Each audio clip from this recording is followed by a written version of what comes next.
JDU के अंदर हमने बार बार कहा है कि सिर फुटबॉल की स्थिति आगे आने वाले दिनों में और दिखेगी। जो भी बड़े नेता हों या नीचे के कार्यकर्ता, अब कोई जेडीयू के साथ नहीं रहने वाला है। सब लोगों को मालूम हो गया है कि जेडीयू का क्या हर्ष होना है। पक्षी एकता की कवायद तो दिखाने के लिए है। नीतीश जी को भी मालूम है, महागठबंधन के लोगों को मालूम है कि सबसे अधिक दुर्गति अगर देश भर में कहीं महागठबंधन की होगी आगामी चुनाव में तो बिहार में होगी। तमाम नेता सब लोग कहीं ना कहीं ठिकाना ढूंढ चुके हैं और बीच में मेरे हटने के बाद भी तो कई लोग वहां से हटे। कुछ लोग मेरे संपर्क में भी हैं, यह बात बिल्कुल सच है। भारतीय जनता पार्टी के संपर्क में भी कुछ लोग हैं। आरजेडी और जेडीयू का विलय होना है, यह बात बिल्कुल तय है। कब होना है, 1 महीना में होगा कि 6 महीना में होगा, ये तो आगे पता चलेगा, लेकिन विलय तय है। बैठक में राहुल गांधी जी की दाढ़ी कैसे बढ़ गई और उनकी शादी क्यों नहीं हो रही है, तो दाढ़ी और शादी पर चर्चा के लिए बैठक हुई।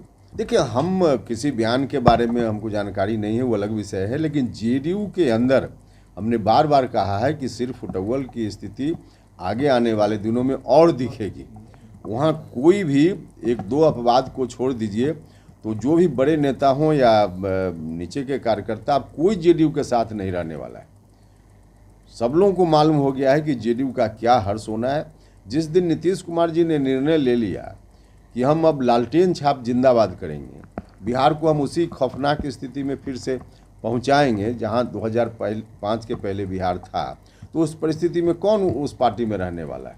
तो इसलिए इस स्थिति के कारण आज किसी का बयान, कल किसी का बयान सुनिएगा, तो बारी बारी से सब लोग वहां से हटने वाले हैं, हटेंगे, जाएंगे। एकजुटता की कवायद चल रही है, लेकिन बिहार में जेडीयू इस तरह की दिख रहा है बयान अंदर। विपक्षी एकता की कवायद तो दिखाने के लिए है।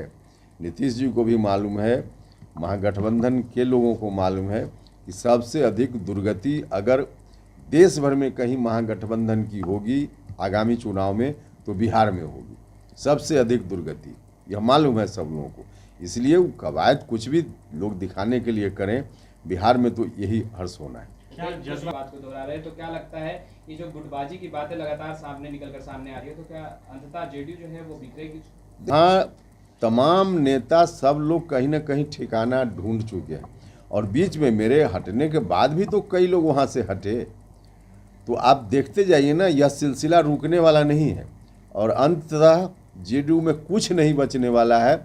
सिर्फ औपचारिकता बाकी रह गई है, कौन कब हटेंगे, लेकिन सभी हटेंगे। कहा जा रहा है कि आपके संपर्क में जेडीयू के कई विधायक और सांसद हैं और बीजेपी के संपर्क में।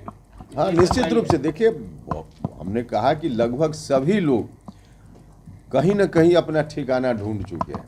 कुछ लोग मेरे संपर्क में भी हैं, यह बात बिल्कुल सच है। भारतीय जनता पार्टी के संपर्क में भी कुछ लोग हैं, कुछ लोग और कहीं संपर्क में होंगे। मतलब कुल मिला जुलाकर जेडीयू में उन लोगों का भविष्य बिल्कुल डार्क दिख रहा है उनको।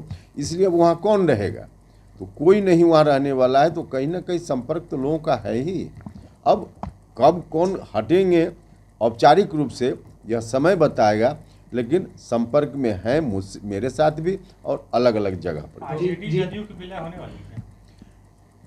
हमने तो बार बार कहा है भाई कि इन लोगों ने जो गठबंधन की बात जब एनडीए से अलग होकर कर रहे थे नीतीश जी महागठबंधन के साथ, उसी समय एक डील हुई थी जिसकी चर्चा हम बार बार करते रहे। उस वक्त डील की चर्चा हमने की तो चीज़ें स्पष्ट नहीं थी, लेकिन धीरे धीरे बात तो अब लोगों के सामने में है।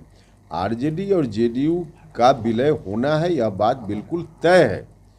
कब होना है, 1 महीना में होगा कि 6 महीना में होगा, ये तो आगे पता चलेगा, लेकिन विलय तय है। राजधानी पटना में बुलाई गई और तमाम विपक्षी दल एक मंच पर आए, कैसे देख रहे हैं इस बैठक को? देखिए, एक मंच पर आए, हमको भी लगता था कि लोग एक साथ बैठेंगे तो शायद कुछ काम की बात करेंगे, और इसलिए हमने तो उम्मीद की थी कि अभी जो एनडीए की सरकार है देश में, उसके खिलाफ इन लोगों का कोई वैकल्पिक एजेंडा शायद देश के सामने ही लोग रखेंगे और उस पर कोई बात कर पाएंगे। लेकिन कुछ भी ऐसा होता हुआ नहीं दिखा। बैठक में राहुल गांधी जी की दाढ़ी कैसे बढ़ गई और उनकी शादी क्यों नहीं हो रही है, तो दाढ़ी और शादी पर चर्चा के लिए बैठक हुई और अंतिम में तय किया गया कि बिहार में क्योंकि गर्मी ज़्यादा है तो अगली बैठक शिमला में की जाए वहाँ का जो मौसम है उसका आनंद लिया जाए। इससे ज़्यादा क्या हुआ? कुछ नहीं हुआ। लाइव बिहार यूट्यूब पर सब्सक्राइब और फेसबुक पर लाइक जरूर करें।